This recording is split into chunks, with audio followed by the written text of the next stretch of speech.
Alexander the Great, the king of Macedon who conquered the world.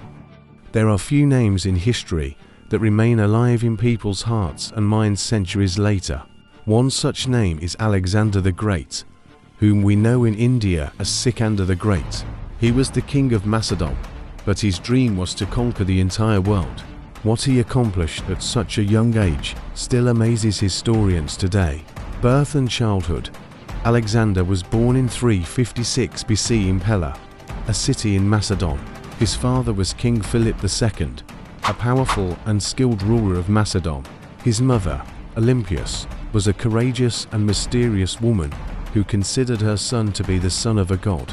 From childhood, Alexander displayed extraordinary qualities.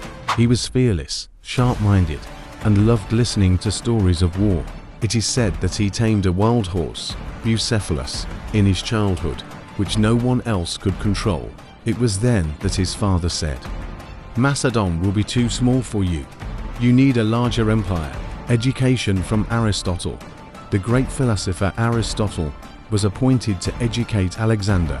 Aristotle taught him philosophy, politics, science, literature, and ethics. It was here that Alexander developed not only into a warrior, but also into a thoughtful ruler. He considered Homer's Iliad his favorite book and saw himself as of the warrior Achilles. His dreams were not only of winning battles, but also of uniting civilizations, becoming king.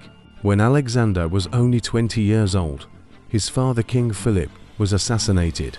Suddenly, the throne of Macedon fell into Alexander's hands. There was rebellion and instability all around, but Alexander, with his courage and intelligence, crushed all the rebellions. He made it clear that he had come not just to be a king, but a conqueror. Campaign against Persia. Alexander's greatest dream was to defeat the Persian Empire, which at that time was the most powerful empire in the world. The king of Persia was Darius III. In 334 BC, Alexander marched towards Asia with his army. Battle of Granicus, Battle of Issus, the decisive Battle of Gaugamela.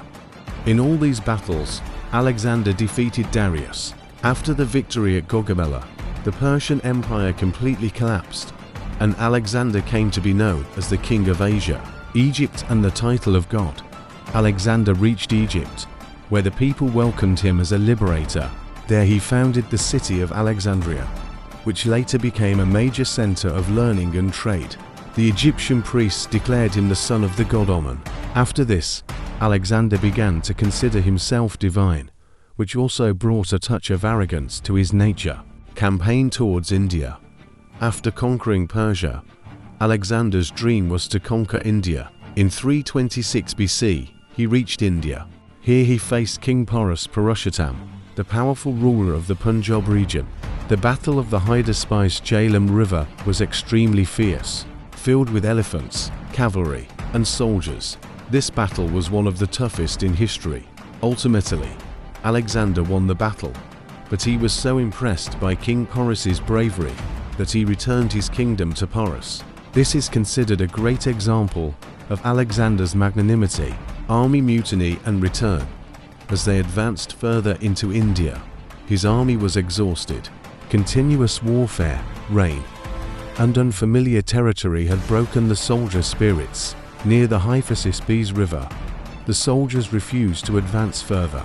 Alexander wanted to reach the Ganges River, but he was forced to turn back. This was the greatest unfulfilled wish of his life, death.